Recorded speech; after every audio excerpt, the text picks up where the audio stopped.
is my honor to interview Tyra Lee Brett, a student at the University of South Florida studying biomedical sciences.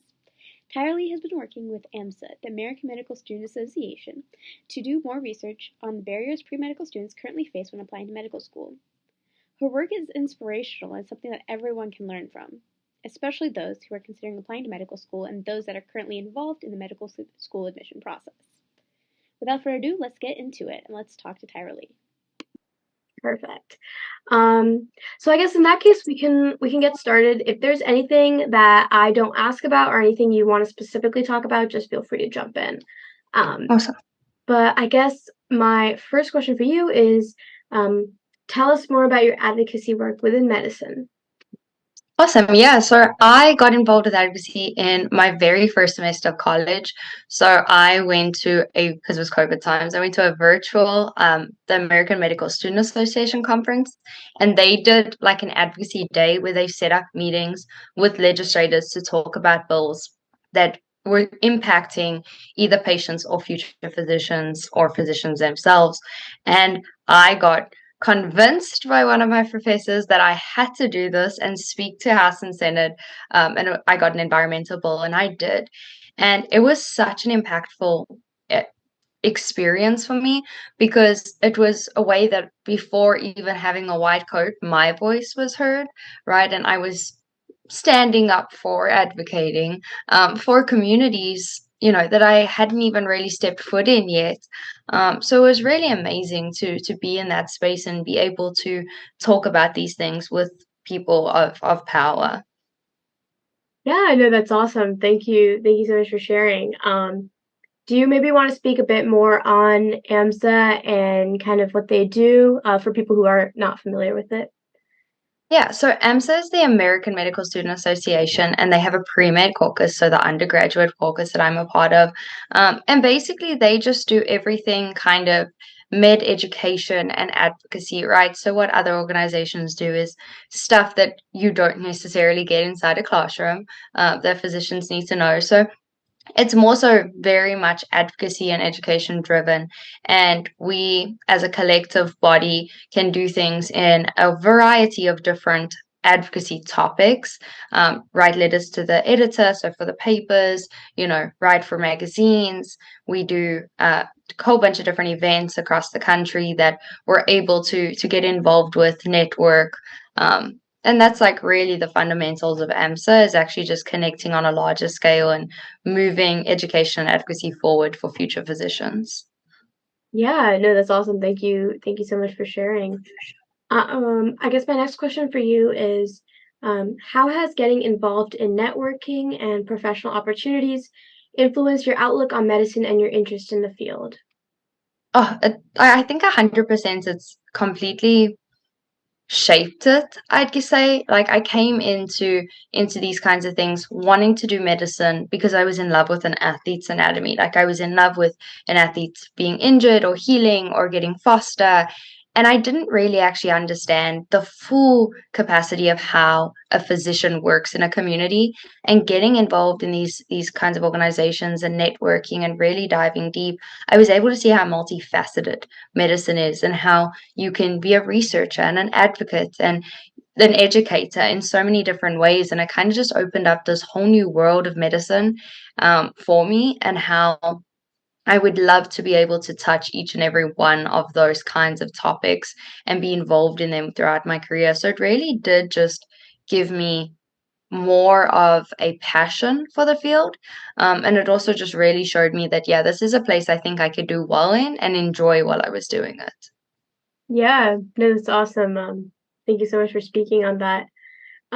What inspired you to begin exploring the barriers to access medical school?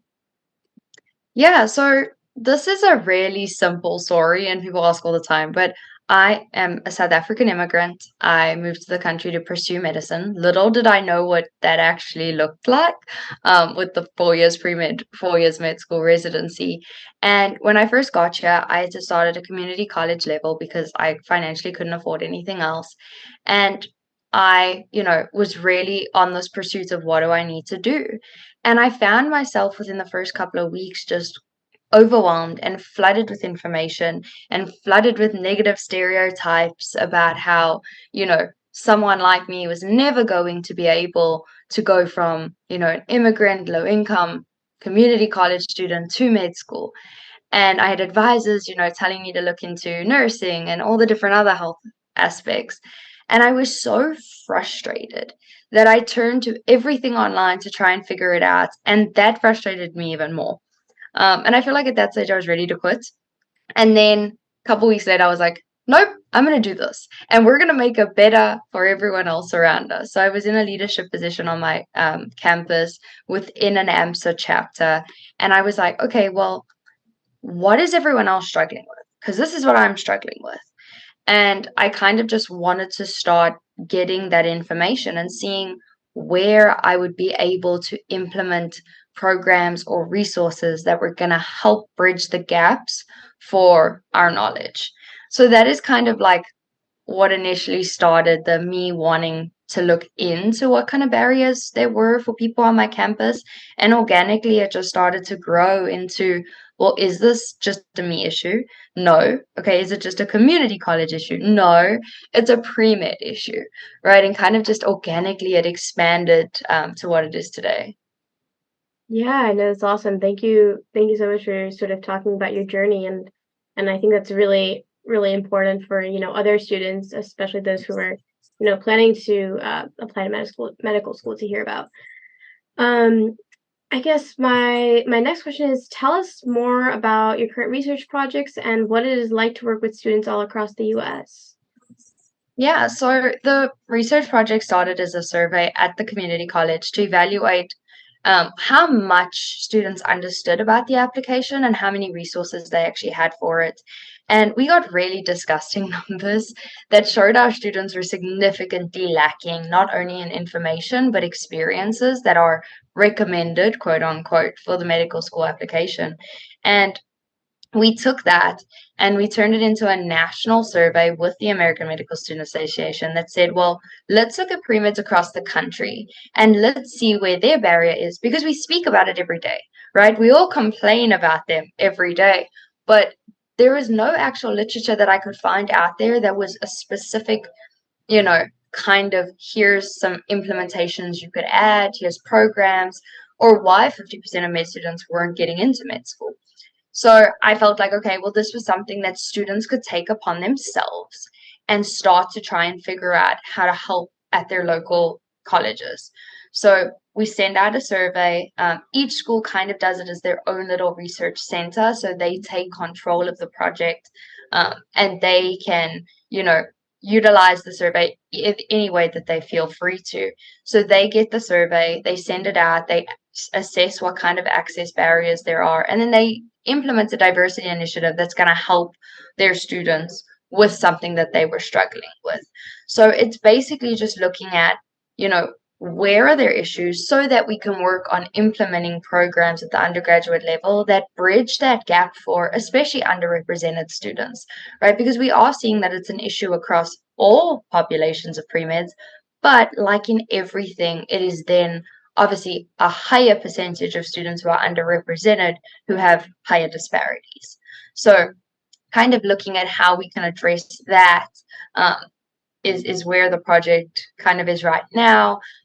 We are across 8 different institutions so far, 6 different states, and I've really just found it so empowering to work with other students. I think the students that we have found to work with are truly passionate about a change in the physician pipeline, right? They are truly passionate about diversifying medicine, about equal opportunity, about collaboration and not competition. So it's been really empowering because I feel like I've also made some lifelong friends. We speak and do stuff outside of even the research project, but it also has just given me hope that I am going to go into medical school and into residency with people who are passionate about helping other people around them. You often hear that pre-meds are very competitive and it's like, only about them, but I found a handful of them that want to be about everyone and want to truly advance everyone around them. And I think that to me has made this an even better journey. Yeah, no, that's awesome, and this sounds like an incredible research project, so thank you so much for taking it on. I guess my next question for you is, what does it take to be a student leader within medicine? Yeah, I think that's a hard one. I think for me, in terms of my perspective, it was passion, right? It was willing to put in the hard work that you might not see the reward of.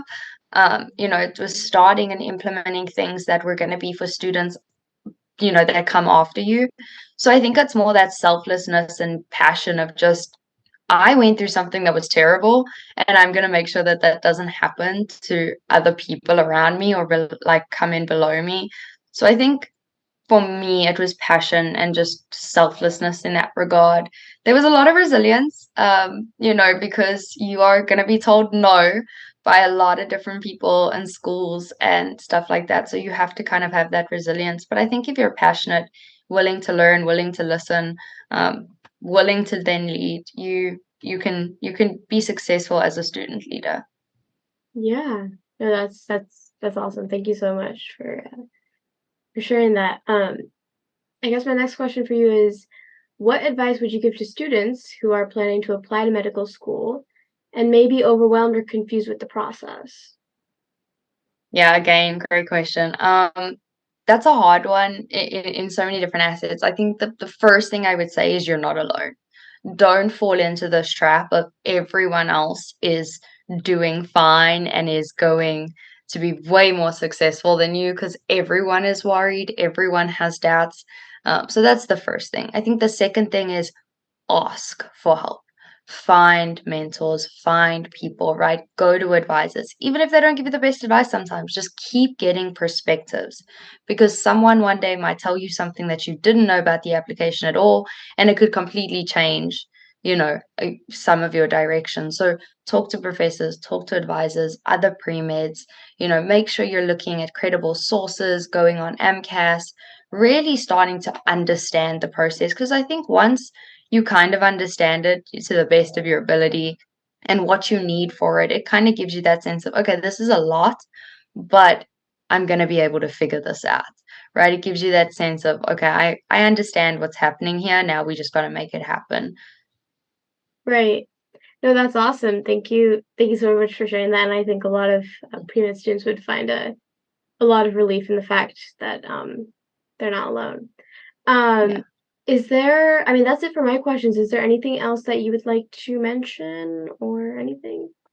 Um, no, I think the nice thing about the research is we're continuing for another 2 years. So we have been approved for that. We have sent out the new survey is busy being distributed, and we're looking for schools in that regard.